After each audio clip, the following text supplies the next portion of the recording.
여러분 안녕하세요. 유진쌤입니다. 오늘은 선생님과 새로운 대단원을 시작해 보도록 하겠습니다. 새로운 대단원은 다항식의 곱셈과 인수분해인데요. 우리 중3 수학에서 중요하지 않은 단어는 없지만 그래도 이 단어는 특히 중요합니다. 여러분 혹시 공부하다가 어렵게 느껴지더라도 어려워하지 마시고 차근차근 따라가 보면서 재미를 느끼셔야 합니다. 이 단어는 지루하게 느끼지 않고 재미있게 공부하는 게 정말 중요한 것 같아요. 우리가 공부할 소단원들은 이렇게 다항식의 곱셈부터 시작해서 그리고 인수분해까지 6개의 소단원을 공부하도록 하겠습니다. 오늘은 첫 번째 소단원인 다항식의 곱셈을 공부할 거예요. 쭉 넘겨서 선생님이 이 되짚어보기는 그냥 넘어가려다가 그래도 중요한 내용은 다시 기억을 하고 오늘 수업 시작하는 게 좋을 것 같아서 중요한 내용만, 키워드만 찝도록 하겠습니다. 일단 먼저 첫 번째, 다항식의 덧셈과 뺄셈이라고 되어 있는데요. 여기서 여러분이 상기해야 될 내용은 다항식의 덧셈과 뺄셈을 할 때 항상 동류항끼리 계산한다. 는 내용입니다. 오늘도 이 동류항이란 단어가 많이 나올 거예요. 우리 동류항, 뭐를 동류항이라고 했었죠? 네, 문자와 차수가 같은 항을 동류항이라고 했었습니다. 지금 1번의 4개의 문제 중에 선생님이 3번 문제를 예를 들어서 설명을 해볼게요. 이렇게 다항식과 다항식이 있는데 그 중에서 얘네들을 더하려면 동류항이 뭔지를 알아야 돼요. 동류항은 문자와 차수가 같은 항이라고 했으니까 문자 A의 2차, 문자 A의 2차끼리 계산을 해주는 겁니다. 그러면 먼저 A제곱 더하기 2A제곱을 해줄 수가 있겠죠. 그리고 그 다음에는 문자 A의 1차끼리 계산을 해줍니다. 얘네끼리 이렇게 순서를 바꿔서 써줄게요. 그리고 나서 상수항끼리 계산을 해주면 동류항끼리 계산한 결과가 이렇게 간단하게 정리되어 나옵니다. 자, 다시 한번 다항식의 덧셈과 뺄셈을 할 때 동류항끼리 계산한다. 요거는 필수적으로 오늘 기억해야 되는 내용이고 그리고 두 번째, 이것도 너무 중요한 내용이었죠? 중학교 2학년 때 나온 단항식과 다항식의 곱셈 방법입니다. 여기서 여러분이 분배 법칙을 꼭 잘 다룰 수 있어야 돼요. 분배 법칙이 뭐였죠? 지금 밑에 있는 요 문자로 표현된 식과 같이 어떤 다항식과 단항식이 주어졌을 때 계산을 하는 방법은 요 단항식을 다항식 안에 있는 항의 차례대로 곱한다. 그래서 더한 것이 전개한 결과가 됐어요. 순서가 바뀌어도 마찬가지였죠. 다항식이 먼저 나와 있고 그 다음에 단항식이 나와 있어도 단항식과 다항식 안에 있는 항들을 차례대로 곱해서 더한 결과가 전개한 결과가 됐습니다. 자, 그러면 이것도 문제로 한번 확인을 해볼게요. 1번만 한번 풀어보겠습니다. 다음 도형의 넓이를 정개항식으로 나타내시오. 도형의 넓이 가로의 길이 곱하기 세로의 길이가 되고 지금 이 도형의 넓이 구하는 건 너무 간단한데요. 여기서 여러분이 알아야 되는 게 다항식과 단항식의 곱의 방법입니다. 자, 그러면 아까 분배 법칙을 다시 한번 정리했던 대로 단항식을 다항식 안에 있는 항에 차례대로 곱해서 더하는 것이 결과가 됐어요. 그러면 차례대로 곱하면 x 곱하기 2y 더하기 y 곱하기 2y가 됐었고 그러면 2xy 항상 개수를 앞에 써준다고 했죠. 그 다음에 2y제곱이 됐었습니다. 여러분 이렇게 전개한 식의 결과를 그대로 두면 지금 요거는 x에 대한 내림차순으로 정리한 것이 돼요. x에 대한 1차식을 먼저 써주고 x가 없는 항을 써주고 근데 y에 대한 내림차순으로 정리하라고 하면 이렇게 y제곱 먼저 써주고 y의 1차부터 을 나중에 써줄 수가 있겠죠. 이렇게 여러분 문자와 식을 다루는 거에 익숙해져야지 오늘 내용도 어렵지 않게 공부할 수 있을 거예요. 자, 그러면 교과서를 넘겨서 52쪽입니다. 52쪽에 1 다항식의 곱셈이라고 나와 있어요. 다항식의 곱셈. 학습 목표를 한번 읽어볼까요? 다항식과 다항식의 곱셈을 할 수 있다. 요런 꼴의 전개를 할 수 있다가 학습 목표입니다. 여러분 우리 2학년 때까지 했던 건 다항식과 단항식의 곱이었죠. 이제부터는 다항식과 다항식의 곱이 나오는 거예요. 구분을 반드시 하셔야 됩니다. 그 밑에 탐구학습을 보겠습니다. 여러분 우리 항상 탐구학습을 풀어보면 그 학습 목표에 대한 힌트를 얻을 수가 있었어요. 이번에도 마찬가지로 탐구학습을 한번 풀어보고 다항식과 다항식의 곱을 어떻게 하는지 힌트를 얻어보도록 하겠습니다. 문제를 읽어볼게요.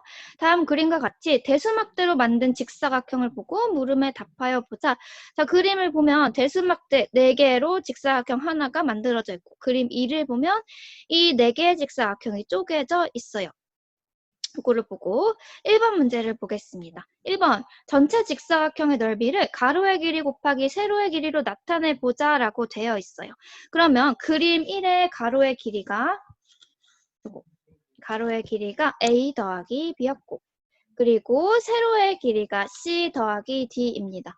그러면 그림 1의 직사각형의 넓이는 이와 같이 표현이 되죠. 그리고 그림 2의 내 직사각형의 넓이의 합을 식으로 나타내고 1에서 구한 결과와 비교하여 보자 라고 되어 있습니다. 자, 그러면 차례대로 지금 주황색 직사각형, 초록색 직사각형, 하늘색 직사각형, 보라색 직사각형 넓이를 구한 다음에 더한 것이 그림 2의 직사각형의 넓이가 될 거예요. 그러면 주황색 직사각형의 넓이 가로의 길이 A 곱하기 세로의 길이 C가 될 거고 그리고 초록색 직사각형의 넓이 가로의 길이 A 곱하기 세로의 길이 D가 될 거예요. 그리고 하늘색 직사각형의 넓이 가로의 길이 B 곱하기 세로의 길이 C가 될 겁니다. 보라색 직사각형의 넓이 가로의 길이 B 곱하기 세로의 길이 D가 될 거예요. 지금 이처럼 문자로 표현한 게 그림 2의 내 직사각형의 넓이의 합입니다. 이게 넓이의 합이라고 할 수가 있죠. 1에서 구한 결과와 비교하여 보자라고 되어 있었어요. 지금 1에서는 다항식과 다항식의 곱으로 넓이가 표현되어 있었고 2에서는 전개한 형태로 표현되어 있었어요. 근데 그림을 보면 1의 전체의 넓이와 2의 전체의 넓이가 같다는 것을 알 수가 있죠. 대수막대의 크기가 변한 것이 아니니까. 그러면 지금 1의 다항식과 다항식의 곱을 전개한 결과가 2가 될 거라는 것을 예상할 수 있습니다. 그럼 밑에 다지기에 빈칸을 한번 채워보도록 할게요. 이미 우리가 다 적은 내용인데 그림 1에서 전체 직사각형의 가로와 세로의 넓이 A 더하기 B, C 더하기 D이므로 넓이는 C 더하기 D라고 정리를 했었습니다. 그리고 그림 2에서 내 직사각형의 넓이 AC 더하기 AD 그 다음에 BC 더하기 BD였고 전체 직사각형의 넓이는 내 직사각형의 넓이 합과 같으므로 자, 대수막대가 커지거나 작아진 게 아니기 때문에 1에서 구한 직사각형의 넓이 A 더하기 B 곱하기 C 더하기 D는 전개한 형태인 AC 더하기 AD 더하기 BC 더하기 BD와 같다라고 결론을 내릴 수가 있습니다. 그러면 지금 여기서 다항식과 다항식의 곱을 전개하는 방법의 힌트를 얻었어요. 그러면 우리 교과서 본문을 자세하게 보고 일반적으로 다항식과 다항식의 곱셈을 어떻게 하는지 한번 알아보도록 하겠습니다. 자, 교과서 본문에 방금 우리가 표현해봤던 다항식의 곱이 그대로 나와 있어요. A 더하기 B 곱하기 C 더하기 D가 나와 있습니다. 미안해요. 그리고 우변에는 전개한 형태가 나와 있는데요. 요거는 4개의 대수막대로 표현된 직사각형을 쪼개서 나타낸 넓이였죠. 자, 이 등식은 다항식과 다항식의 곱에서 C 더하기 D를 한 문자 M으로 놓고 분배 법칙을 이용한대요. 우리가 미리 배웠던 게 단항식과 다항식의 곱이니까 이를 활용하려고 하는 거죠. C 더하기 D라는 다항식을 단항식인 문자 M으로 치환시키는 겁니다. 그러면 A 더하기 B 곱하기 C 더하기 D에서 이 C 더하기 D를 M으로 치환했어요. 그러면 우리 배웠던 대로 분배 법칙을 사용할 수 있습니다. 단항식을 다항식 안에 항의 차례대로 곱할 수가 있겠죠. 그러면 AM 더하기 BM으로 표현이 됩니다. 그럼 다시 우리가 C 더하기 D를 M으로 치환한 거니까 M의 자리에 C 더하기 D를 도로 넣을 수가 있어요. 넣으면 이런 형태가 되고 그러면 마찬가지로 배운 대로 단항식과 다항식, 단항식과 다항식의 곱으로 표현이 되고 분배 법칙을 이용해서 AC 더하기 AD, BC 더하기 BD로 정리가 됩니다. 그러면 우리 탐구학습에서 했던 결과와 마찬가지로 다항식과 다항식의 곱이 이와 같이 전개된 형태로 정리가 될 수 있는 거죠. 그러면 밑에 네모 박스, 여러분은 교과서 53쪽의 네모 박스를 보고 정리를 해보겠습니다. 이제 다항식과 다항식의 곱이 나오면 이런 방법으로 전개를 할 거예요. 자, 먼저 첫 번째 다항식, 지금 이제 두 개의 다항식이 나와 있는데요. 첫 번째 다항식의 첫 번째 항과 두 번째 다항식의 첫 번째 항을 곱해줍니다. 1번 결과죠.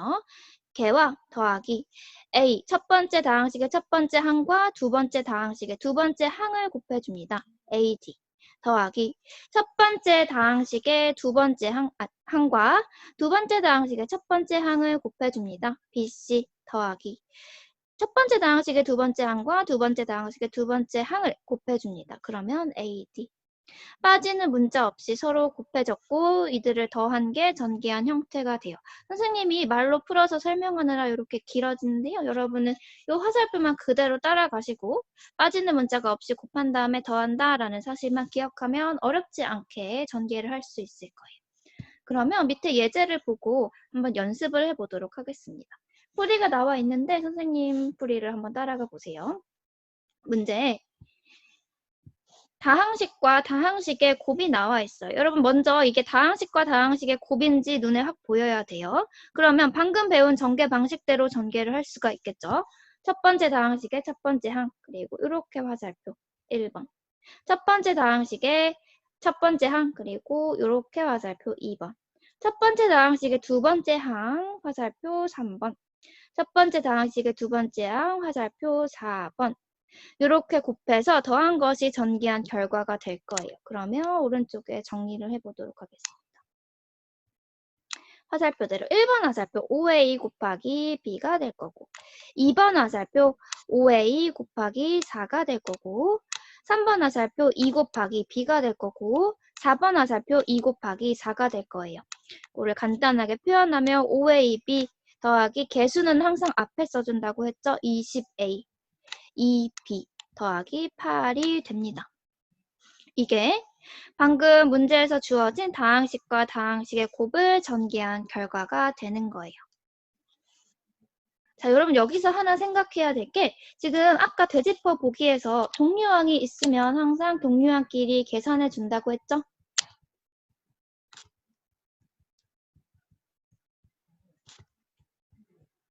동류항끼리 계산하여 정리해야 되기 때문에 이렇게 전개한 결과를 봤을 때 동류항이 있나 없나 여러분 주의 깊게 살펴봐야 돼요. 지금 여기서 문자는 첫 번째 항에서 A, B, 두 번째 항에서 A, 세 번째 항에서 B, 네 번째 항은 상수항이었어요.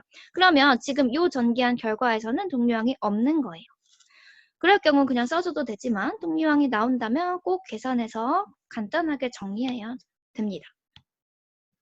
자, 그러면 문제 1번도 풀어보겠습니다. 문제 1번도 다항식과 다항식의 곱이 나와 있어요. 자, 그러면 이제 조금 익숙해졌을 거예요. 첫 번째 화살표 A, B 더하기 두 번째 화살표 A 곱하기 마이너스 5 세 번째 화살표 3 곱하기 B 네 번째 화살표 3 곱하기 마이너스 5가 됩니다. 여러분 중간에 다항식 중간에 마이너스가 나와 있다고 하더라도 전혀 당황할 필요가 없습니다. 이 마이너스랑 5랑 한꺼번에 합쳐서 생각을 해주시고 얘를 하나의 항으로 생각을 한다면 우리 위에서 봤던 이 전개 방법이랑 전혀 다른 것이 없어요. 자, 그러면 얘를 간단히 하면 A, B 이번에는 마이너스 5A가 되겠죠. 그 다음에 3B 마이너스 15가 될 겁니다. 그러면 동류항이 있나 없나 살펴볼게요. 동류항이 없으므로 이게 전개한 결과가 됩니다. 자, 2번 문제도 해볼게요. 2번 문제 역시 다항식과 다항식의 곱입니다. 그러면 첫 번째 화살표 4x 곱하기 y 두 번째 화살표 4x 곱하기 3 세 번째 화살표 마이너스 1 곱하기 y 네 번째 화살표 마이너스 1 곱하기 3이 됩니다. 얘를 이제 간단하게 정리해 보도록 하겠습니다. 4xy 더하기 개수를 앞에 쓰니까 12x 그리고 여기 플러스는 생략될 수 있으니까 마이너스 y 결과 마이너스 3 역시 동류항이 없으므로 지금 요 4개의 항으로 이루어진 게 전개한 결과가 됩니다. 자, 예제 2번 풀어보도록 하겠습니다. 예제 2번은 풀이 과정이 나와 있는데요. 그래도 우리 따라가면서 같이 풀이 과정도 보도록 하겠습니다. 예제 2번 역시 다항식과 다항식의 곱이 나와 있고 이를 전개하시오가 문제예요. 우리 이제 익숙해졌죠? 이 다항식과 다항식의 곱을 하려면 1번 화살표, 2번 화살표, 3번 화살표, 4번 화살표 모두 곱해준 다음에 나온 항들을 더해줬어요. 그럼 차례대로 1번 화살표 2a 곱하기 2, 2번 화살표 2a 곱하기 마이너스 b, 3번 화살표 3b 곱하기 a, 4번 화살표 3b 곱하기 마이너스 4b를 해주면 됩니다. 나오는 결과가 2a 제곱 그리고 2a 곱하기 마이너스 4b였으니까 마이너스 8ab 3b 곱하기 a니까 3ab 지금 a 먼저 쓰고 있죠? 통일시켜주는 거예요. 그리고 마지막 3b 곱하기 마이너스 4b니까 마이너스 12b 제곱이라고 할 수 있습니다. 여기서 동류항이 나와 있네요. 마이너스 8ab와 3ab는 문자와 차수가 같은 동류항이에요. 그러면 얘네들은 간단하게 해줘야겠죠. 마이너스 8ab와 3ab를 간단하게 해주면 개수끼리 계산이니까 마이너스 5ab로 간단하게 됩니다. 그러면 결과가 2a제곱 마이너스 5ab 마이너스 12b 제곱으로 항이 3개짜리 전개식이 나오는 거죠. 자, 옆에 따라하기 문제도 풀어보도록 하겠습니다. 이 문제도 다항식 곱하기 다항식을 전개하시오 라고 나와 있어요. 그러면 우리 했던 대로 1번 화살표, 2번 화살표, 3번, 4번 곱해준 다음에 모든 항을 더해주겠습니다. 자, 그러면 첫 번째 화살표 x 곱하기 3x 더하기 두 번째 화살표 x 곱하기 마이너스 2y 3번 화살표 2y 곱하기 3x 4번 화살표 2y 곱하기 마이너스 2y를 해줍니다. 자, 그러면 간단하게 정리해 볼게요. x 곱하기 3x, 3x 제곱 x 곱하기 마이너스 2y 개수를 앞에 빼주면 마이너스 2xy 2y 곱하기 3x 개수끼리 곱해주고 문자는 x부터 써주면 6xy 마지막 2y 곱하기 마이너스 2y는 마이너스 4y 제곱이 됩니다. 역시 예제 2번과 마찬가지로 지금 여기 동류항이 있어요. 문자와 차수가 같은 항이죠. xy, xy로 문자와 차수가 같습니다. 그러면 얘네 간단하게 해주면 마이너스 2xy 더하기 6xy이기 때문에 4xy로 간단하게 해줄 수가 있죠. 나머지 항들은 동류항이 없기 때문에 그대로 써주면 항 3개짜리 전개식이 나옵니다. 이렇게 문제를 해결해 줄 수가 있어요. 그럼 문제 2번도 풀어볼까요? 역시 똑같은 유형의 문제입니다. 다항식 곱하기 다항식을 전개하시오. 첫 번째. 이제 바로 해볼게요. 1번 화살표 3a 곱하기 6a 더하기 2번 화살표 3a 곱하기 b 3번 화살표 마이너스 4b 곱하기 6a 더하기 4번 화살표 마이너스 4b 곱하기 b가 될 거예요. 얘네들을 곱해보면 18a 제곱 그리고 얘네들은 3ab 그리고 세 번째는 마이너스 24ab a부터 써줄게요. 마지막은 마이너스 4b 제곱항이 나옵니다. 동류항이 있는지 살펴봤더니 ab로 문자와 차수가 같은 항이 있어요. 얘네들 간단하게 정리하면 18a 제곱에 3ab 마이너스 24ab니까 마이너스 21ab로 간단하게 정리될 거예요. 이렇게 마찬가지로 항 3개짜리 전개식이 나옵니다. 자, 이제 조금 익숙해져 가고 있죠. 마지막 문제 풀어보겠습니다. 마이너스 2x 더하기 3y 곱하기 5x 마이너스 7y 이 두 다항식 곱셈을 전개하시오가 나와 있어요. 자, 그러면 1번 화살표 마이너스 2x 더하기 마이너스 2x 곱하기 5x 2번 화살표 마이너스 2x 곱하기 마이너스 7y 3번 화살표 3y 곱하기 5x 4번 화살표 3y 곱하기 마이너스 7y. 자, 얘네들을 곱해주면 계수끼리 곱이니까 마이너스 10. 그 다음에 문자는 x제곱. 그리고 두 번째 항은 플러스 14, 마이너스 만났으니 플러스 되죠? 플러스 14xy 더하기 15xy. 마지막 3y 곱하기 마이너스 7y니까 부호는 마이너스 그리고 21y 제곱이 됩니다. 여기서 동류항을 찾아보면 마찬가지로 xy항, xy항이 있네요. 얘네들을 간단하게 해주면 답이 마이너스 10x 제곱 더하기 29xy 마이너스 21y 제곱이 나옵니다.